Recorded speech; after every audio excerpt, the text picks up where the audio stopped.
Welcome to God and Country Biblical Exposition. Last month, the Democratic candidates held the Climate Change Crisis Town Hall, where they exposed their policies and their beliefs in the apocalypse of global warming. Last week, the candidates did it again. They held another town hall exposing their ideology, this time an LGBTQ town hall, where all the candidates offered their celebration and their support for the LGBTQ agenda, proposing to create a government task force to find and root out opposition to LGBTQ, to remove tax-exempt status from any church or institution that holds to a biblical view of marriage, that people should be allowed to choose whatever gender pronouns they prefer, that the government should allow for alternative identification on government ID besides just male and female, and that children should be supported in choosing to transition to whatever gender they prefer. The platform of the Democrat Party and the LGBTQ agenda was laid out plainly for everyone to see.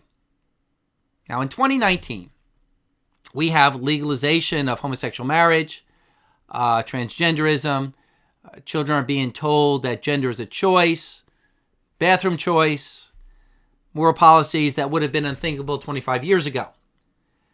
Even Barack Obama in 2008 said that he didn't support same-sex weddings and he believed marriage is between a man and a woman. The homosexual movement, public campaign back in the 1990s and in 2000, was all about wanting to be left alone, to have libertarian government policies where you have the freedom to do what you want to do, as long as you give them the freedom to do what they want to do.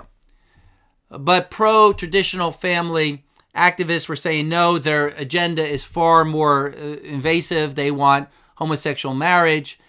They want gender norms erased from the society, starting in the public schools. So we shouldn't be surprised by where we are in 2019. If we were listening to the gay community back in the 1990s, they were actually telling us what they were going to do. Well, now in 2019, they're telling us what they plan to accomplish over the next decade. Are we listening? Or do we naively think it could never happen here in America? And this LGBTQ agenda is not coming from secret recordings from closed meetings. This is coming from mainstream Democrat candidates who are not only supportive of homosexuality, but they want to pass the whole progressive LGBTQ agenda. And they exposed it all in this LGBTQ town hall. And in the providence of God, this is for us to see, to learn from, and to be prepared for. This town hall was sponsored by the Human Rights Campaign, a homosexual public policy activist group, and the Democratic candidates were tripping over themselves, pandering to the sentiments of this group in the LGBT community. But in so doing, they exposed the Democrat agenda. In Ephesians chapter 5, verse 11, Christians are told to not participate in the unfruitful deeds of darkness, but rather to expose them. But in this case, we didn't even have to expose anything. We didn't have to do any undercover investigation, no hidden cameras, no hidden mics, like Project Veritas. They exposed themselves. So nobody can say that this is made up, that this is just fear-mongering on the part of right-wing fundamentalists. No, this is the agenda from their own mouths. Now, it was Beto O'Rourke who let the cat out of the bag by saying he would take away tax-exempt status from all religious groups that do not support LGBTQ. Most insiders knew that this is what the movement planned to do once in power, but Beto O'Rourke actually said it in a mainstream political venue. Now understand what this means.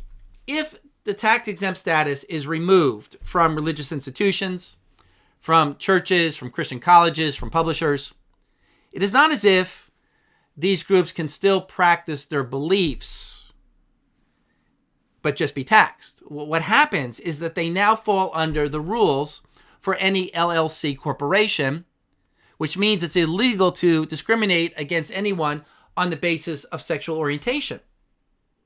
And so this is not just about losing tax-exempt status. This closes the door. This dissolves the assets of any religious institution that holds to a biblical view of marriage. Now, all of the negative response from Beto's proposal was coming from conservative media. Some left-leaning news outlets pointed out that Beto's remarks were not exactly politically expedient, such as this article in The Atlantic. Democrats are going to regret Beto's stance on conservative churches. The candidates seem not to realize that eliminating tax exemption for certain religious institutions would be catastrophic. At Thursday night's nationally televised forum on LGBTQ rights, candidate Beto O'Rourke showed how far and how quickly the Democrat Party has moved.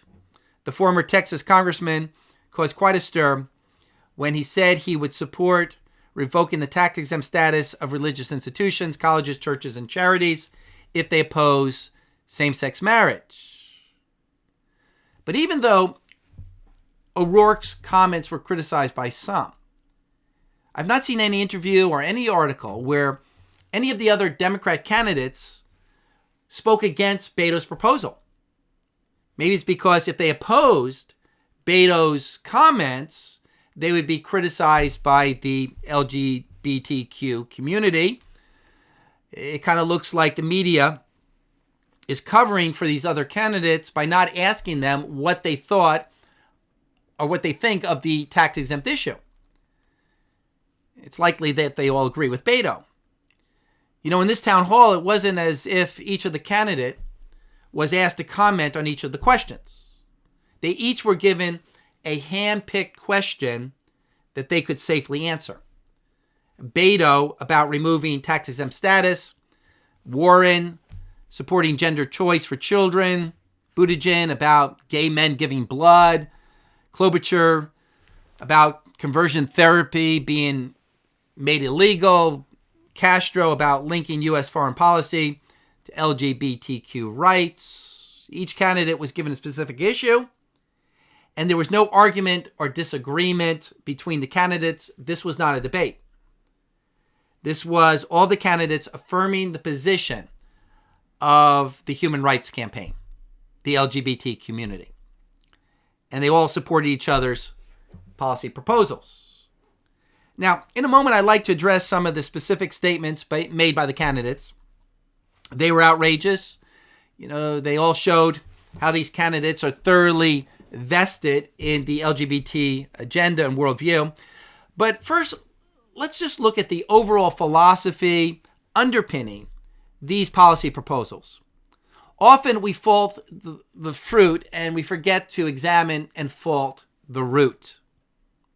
First, this was not simply about social disapproval toward those who disagree with homosexuality or transgenderism. This was about using the power of government to persecute those who disagree. Notice the difference. The candidates could have said, we support LGBTQ, but all moral questions and opinions should be left to individuals. People should have moral freedom. The government shouldn't mandate the culture. The government simply gives everyone moral freedom and let the culture become what the culture becomes without government coercion. But these candidates stepped into a whole other realm of public policy. They all took the position that the government must use its coercive power to force acceptance of LGBTQ. And there are a number of levels here. First, requiring tolerance of homosexual behavior. A second level would be to require acceptance. There is a big difference between tolerating something and accepting something. A third level would be requiring the active celebration or support of LGBTQ. And the fourth level would be using the state to punish those who have anti-homosexual opinions or practices. And these candidates were talking in terms of this fourth level. The LGBTQ movement did not stop at level 1. They never planned to stop at level 1. This town hall was not about equality. It was about discriminating against religious people who personally do not accept or celebrate LGBTQ. The left has become so emboldened that they have left seeking tolerance, and now empowered, they seek to have dominance. And this is Judges 19 and Genesis 19, where the Sodomites were not just content with their lifestyle, they went on to beat down the doors of the righteous. This is the nature of sin. Romans chapter 1, verse 32. Not only do they do these things, but they also demand approval in the temptation of Christ.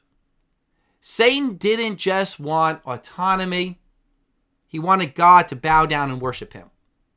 He would give up all the kingdoms of this world if he could just get Jesus to celebrate his rebellion. Now, a word needs to be said here about certain commentators and their belief in libertarianism. This is some biblical discernment that the Christian community needs to get up to speed on. Last week I heard quite a few commentators, pundits, say that this town hall went too far, that we conservatives are all on board with homosexual marriage. Hey, if that's what floats your boat, the government should give you that freedom. But now you want to force your beliefs on us. But this is where the libertarian position always leads. The right to practice sin will always lead to the dominance of immorality. It will affect your rights. I mean, if transgenderism is a right, then a transgender can dress however he wants. He can parade his transgenderism in public school before children. And if the state prohibits this, that would be favoring Christian morality. And for libertarians, they can't have that. They want some sort of neutral position, but that's impossible in a society because people are moral beings. And the government is an institution that doesn't just protect your rights. It actually establishes what is morally right in a nation. Now, 75 years ago, we have to admit that the government and our laws persecuted homosexuals. You couldn't hold certain jobs. You couldn't parade your beliefs in public. You were fined if you were caught cross-dressing or engaging in homosexual sex. But the LGBTQ movement now wants a world where the opposite prevails, where Christian moral positions are considered harmful and bigoted and socially unacceptable and illegal. Christian morality must be stopped with the full force of law, just like homosexuality was stopped with the full force of law 75 years ago. So libertarians and some conservatives see this and say, oh, how wrong America was in the past for persecuting homosexuals. Now, all we need to do as a nation is just let people live their own way. We should have done that in the past. If you wanted to be a polygamist, if you wanted to have multiple wives, go ahead. If you wanted to be a transgender, go ahead, as long as you don't hurt anyone. So now that we realize our mistake, we're going to let LGBTQ do their own thing. Let's all agree on personal freedom, but don't persecute us just like we persecuted you in the past. Now, that's the opinion of conservative libertarianism. But look what's happened. The LGBT movement is using the strong arm of government to stop the practice of Christian morality and Christian teaching. The mistake these libertarians made is in assuming that God calls the government to simply build roads and to promote human equality. When Romans chapter 13, God calls the government to be an avenger against those who practice evil. The government is called of God not to enforce the sacraments of the church, but to enforce natural law, to stop pedophilia, to stop transgenderism and homosexuality and polygamy and incest. The libertarian position that government is not to enforce the law of God by default ends up supporting and promoting immorality, the opposite worldview. Because if it's not positive, it's going to be negative. The absence of God automatically means godlessness. There's no middle ground. Every individual, every nation must decide what is true and what is right morally. Culture must actually discriminate against immorality and perversion. There's good discrimination and there's bad discrimination.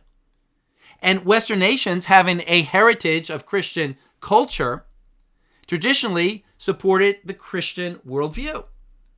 But now, in these last days, in our apostasy, all this is being reversed. Now, why is this? Well, man's sinful tendency, man's depraved nature. But in ethical thought, the rationale for this change has been a new foundation for ethics. The foundation for what is right and wrong has been moved. Society has moved off the foundation of God's law onto the foundation of human autonomy, human freedom, and what is right is now whatever furthers your moral freedom. That's the standard of right and wrong. And this is why there's a double standard. Why LGBTQ can discriminate and be bigoted toward the Christian worldview, but the Christian position cannot be bigoted and discriminate the LGBTQ worldview, because the LGBTQ worldview is assumed to be right. Unless there was that assumption of the rightness or the moral superiority of their position, they could never support their proposals. Eliminating tax-exempt status from those who hold to traditional marriage, outlawing therapy to help homosexuals come out of homosexuality. But where does their moral superiority assumption come from? What is their authority to claim that they are right and you are wrong? Well, that's a question that should have been asked at these town halls. And I'll tell you where it comes from. It's because they've changed the basis or the foundation for morality. This was seen throughout the entire town hall meeting here.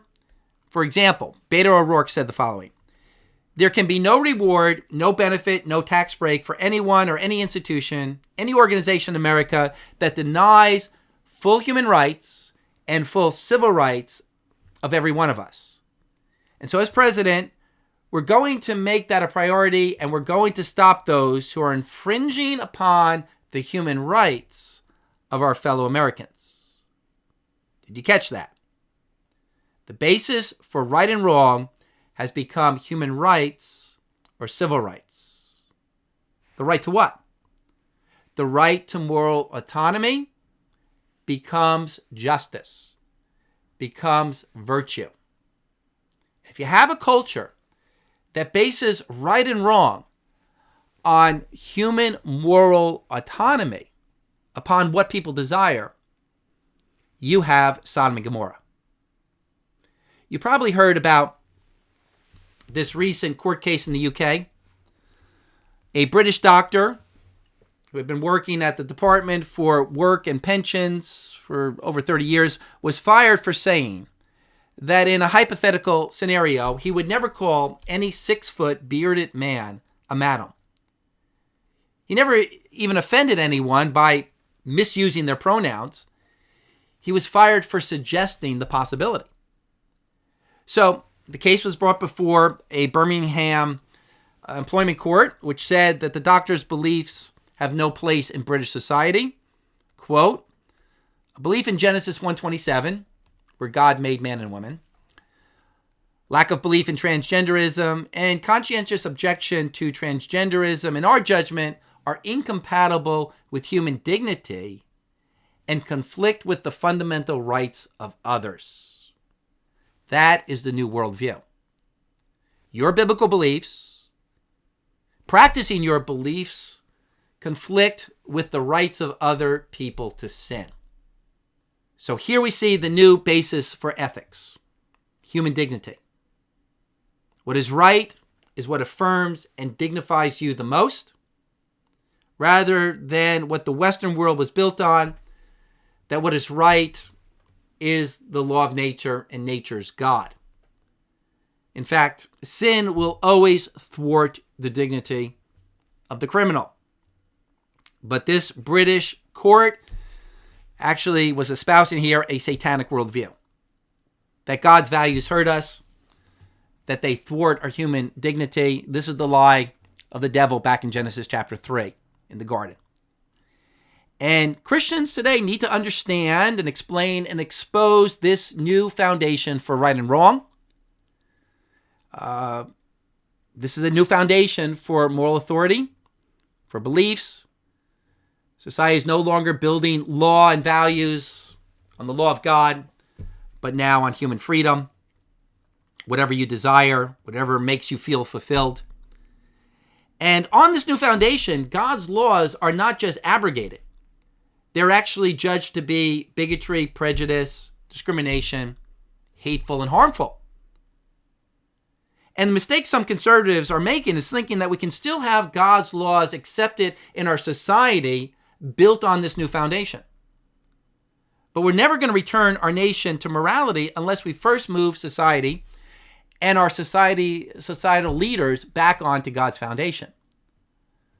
So don't just argue the policies. Get to the root of the issue, because that is where people have to do business with God. That's where the soul faces the choice to be for or against God. So what is your basis for right and wrong? Is it the Word of God or your own human autonomy? Now let's quickly cover some of the statements made by the Democratic candidates, which further illustrate the LGBTQ worldview and further illustrate how the Democratic Party has embraced this new godless foundation for morals. Kamala Harris walks out on stage stating that her preferred pronouns are she, her, and hers. Here's the video.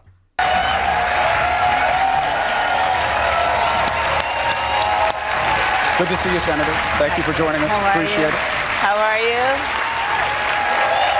Anna, thank you guys. And my pronouns are she, her, and hers. She, her, and her. So she begins by affirming and celebrating the view that everyone should be able to pick his or her own pronouns, that gender is fluid, that gender is to be self-identified, rather than the Christian view that we're to submit to our biological gender, that men are not to act like women or women like men. You know, for Harris, reality is whatever you believe reality to be.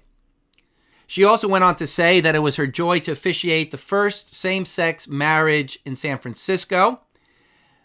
I would not want to give account for that on the Day of Judgment.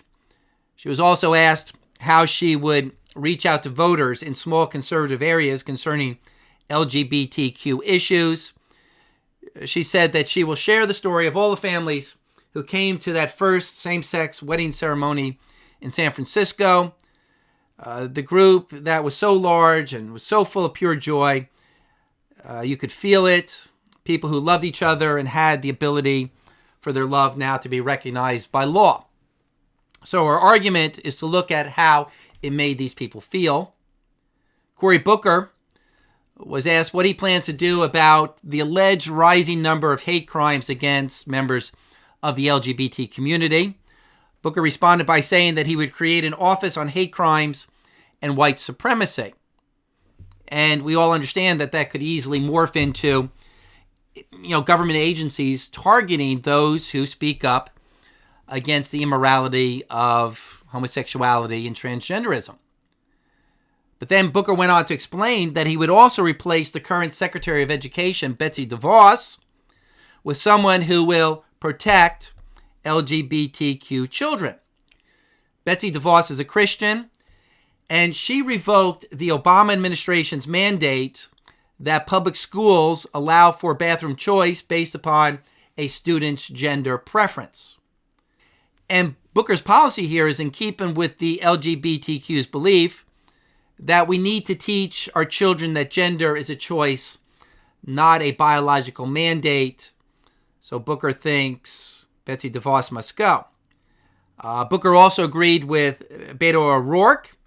Booker said he could not allow people using religion to justify discrimination. Then he went on to quote Micah chapter 6, verse 8, to prove religion should not discriminate against homosexuals. Micah chapter 6, verse 8, he has told you, O man, what is good. And what does the Lord require of you but to do justice, to love kindness, and to walk humbly with your God? And here's a great example of how false teachers can twist the scripture to their own agenda. Booker is assuming a definition of justice that is on the foundation of humanism. That justice is giving people moral autonomy, equality in moral choice. Then he takes this humanist definition and superposes it on the Bible. And everyone who doesn't know the biblical definition of justice thinks that the Bible here is supporting marriage equality and transgenderism just because the Bible says there ought to be justice. But this is absolute foolishness. This is moral blindness on a spiritual level. And this is what Romans chapter 1 teaches. That the minds of the unsaved are kept in check by God. But a person in their abandonment of God can come to the place where God gives him over to a twisted mind. And this is mentioned 3 times in Romans chapter 1.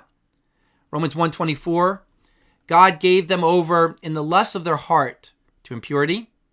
Romans 1:26, God gave them over to degrading passions. Romans 1:28, God gave them over to a depraved mind. And this explains how it was that political leaders in the past would be repulsed even at the mention of homosexuality or transvestites. But now politicians and social leaders embrace it as a virtue because their conscience is seared, their minds are far from the law of God, they are darkened in their understanding because of the ignorance that is in them, because of the hardness of their hearts. Ephesians chapter 4, verse 17. And when people abandon God, they become vain in their futile speculations, and their foolish hearts are darkened. And this brings us to the most depraved response of the event, coming from the Democrat frontrunner Elizabeth Warren. First, Elizabeth Warren was asked how she would respond to a religious person, those old-fashioned people, who believe marriage is between one man and one woman.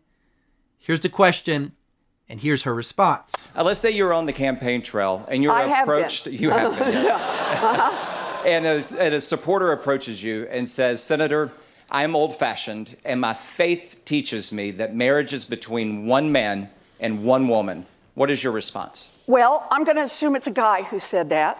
And I'm going to say, then just marry one woman. I'm cool with that.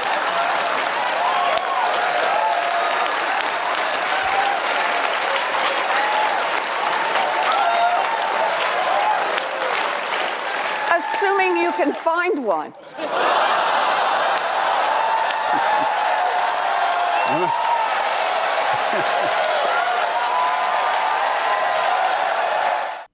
So notice Warren's condescending moral arrogancy.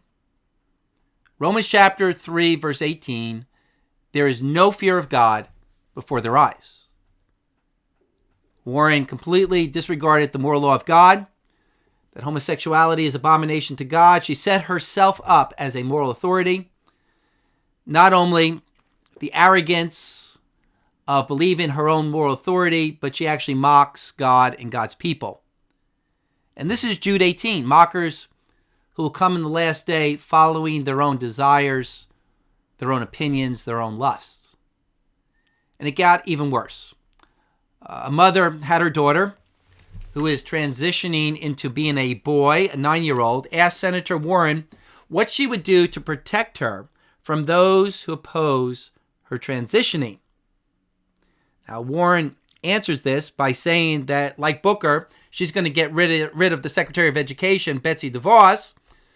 Remember, Betsy DeVos is that Christian with those Christian values. But notice how Warren applauds and affirms this little girl's gender dysphoria. Sia and his mom, Mimi, who's an advocate for transgender youth and active with the Human Rights Campaign. Jacob is an elementary school student from Massachusetts, likes to play hockey. Jacob. All right, Jacob. Hi, my name is Jacob, and I'm a 9-year-old transgender American. My question is... All right, Jacob. Hold on.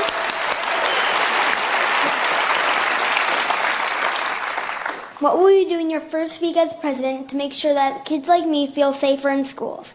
And what do you think schools need to do better to make sure that I don't have to worry about anything but my homework? Oh, I like that question, Jacob. NBC did an interview with this family a number of months ago, and these parents are all into the LGBTQ ideology. They're activists. They believe that gender is a choice. When the parents were asked about it, they said ultimately Jacob has to make that choice in his mind and his heart, whether or not we accept it or not. You know, we're all born with sin. We all have sinful tendencies. We all have twisted desires. And our thoughts and our desires, we must grow to conform to the will of God. But these parents refuse to give any moral mandates or direction to their child. They leave the child to his or her natural sinful self, to natural depravity. Here's one article about the damage being done to these young people who are being told they can change their gender. Stories like these are appearing everywhere, but you're not going to hear the mainstream media reporting about it because it contradicts the LGBTQ worldview. Hundreds of young people, hundreds of young trans people seeking to return to their original sex. I'm in communication with 19 and 20-year-olds who have had full gender reassignment surgery who wish they hadn't. And their dysphoria has not been relieved. They don't feel better for it, she says. They don't know what their options are now. You know, God is very serious about submitting to your God-given gender. The command is not just implied in Genesis 3:17, where God made them men and women. In the moral law of God, there is a prohibition against even wearing clothing that pertains to the opposite gender, lest you identify with the opposite gender. Deuteronomy 22:5, a woman shall not wear man's clothing, nor shall a man put on woman's clothing. For whoever does these things is an abomination to the Lord your God. God despises this kind of rebellion against his will for your life. And there ought to be a deep sense of shame and remorse in ever putting on clothing of the opposite gender because it's unnatural, because it's an affront to God.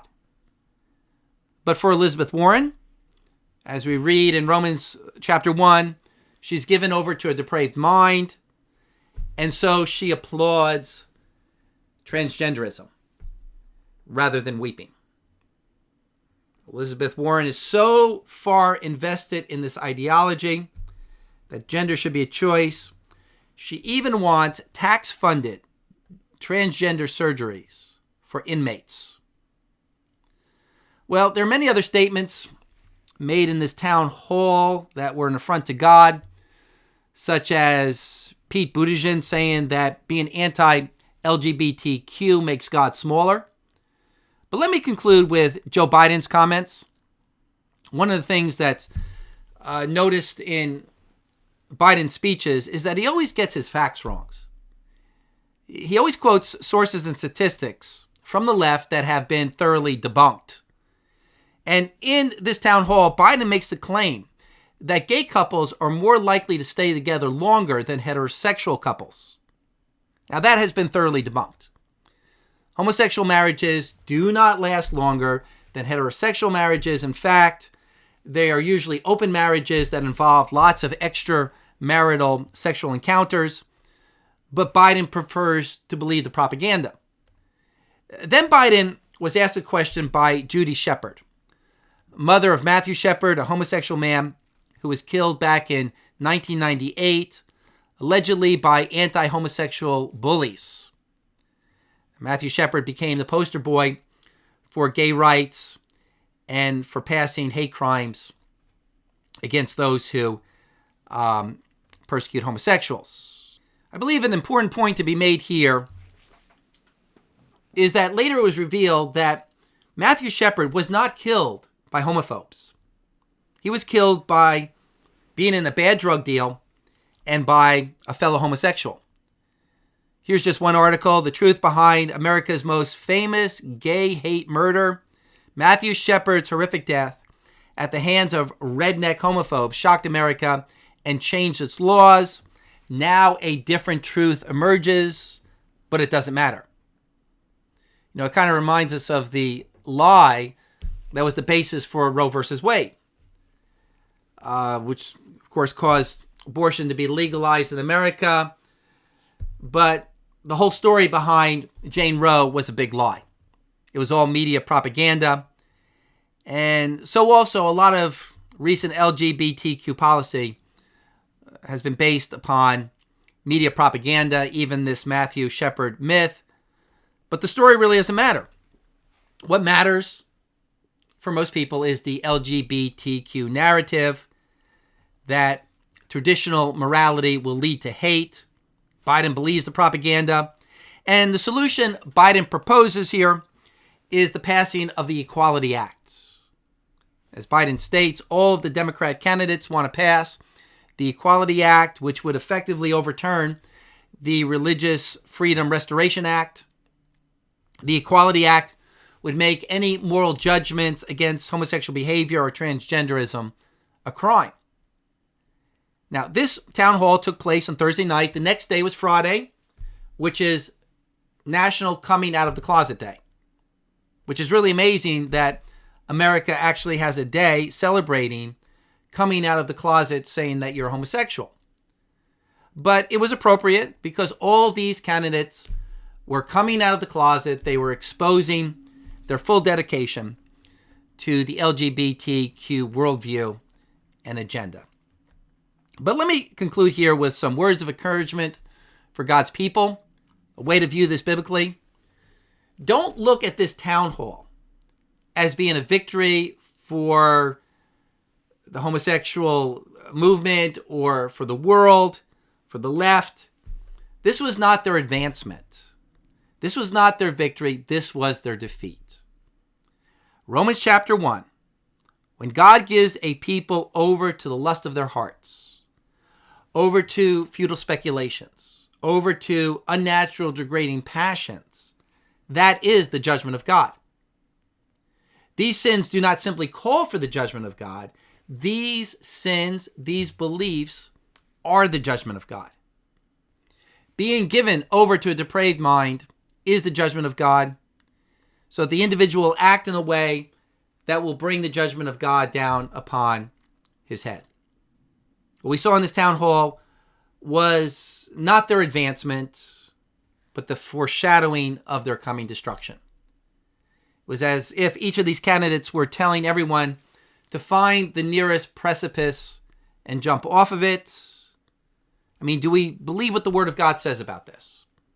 Galatians chapter 6. Do not be deceived, God is not mocked. For whatever a man sows, this he will also reap. For the one who sows to his own flesh will from the flesh reap corruption. I mean, if we believe the Word of God, we would understand that these politicians were engaging in self-immolation. I mean, if we're fearful, if we're worried, we really don't believe the Word. I mean, do we really think that those who sow to the flesh will reap blessing and success? No, they're ruining their own souls. They're destroying their families. They're destroying their neighbors, their communities, their districts, their own party. they are bringing the judgment of God down upon their heads. I mean, they're playing the little game of fantasy, but this game is going to soon be exposed, because the one who sows to the flesh will reap destruction. And we can say that with all authority. Proverbs chapter 22, verse 8, he who sows iniquity will reap vanity, and the rod of his fury will perish. Do we believe that? If we do, our reaction will not be fear, but confidence. And that confidence will be our witness and our testimony before the world. That's what Paul writes in Philippians 1:28. In no way alarmed by your opponents, which is a sign of destruction for them, but of salvation for you, and that from God. So be confident in the Lord our God. Jesus Christ is our captain. He will win the battle. He has won the battle. So thanks for including God and country as part of your discipleship in the Word. God is showing us wonderful things in His Word, and He's illustrating these things and events in this world. May God help you to grow into the fullness of Christ, because God is preparing us to rule and reign with Him over His creation for all eternity. May God continue to bless you as you continue in the Word and as you continue to prepare to rule and reign with Jesus Christ.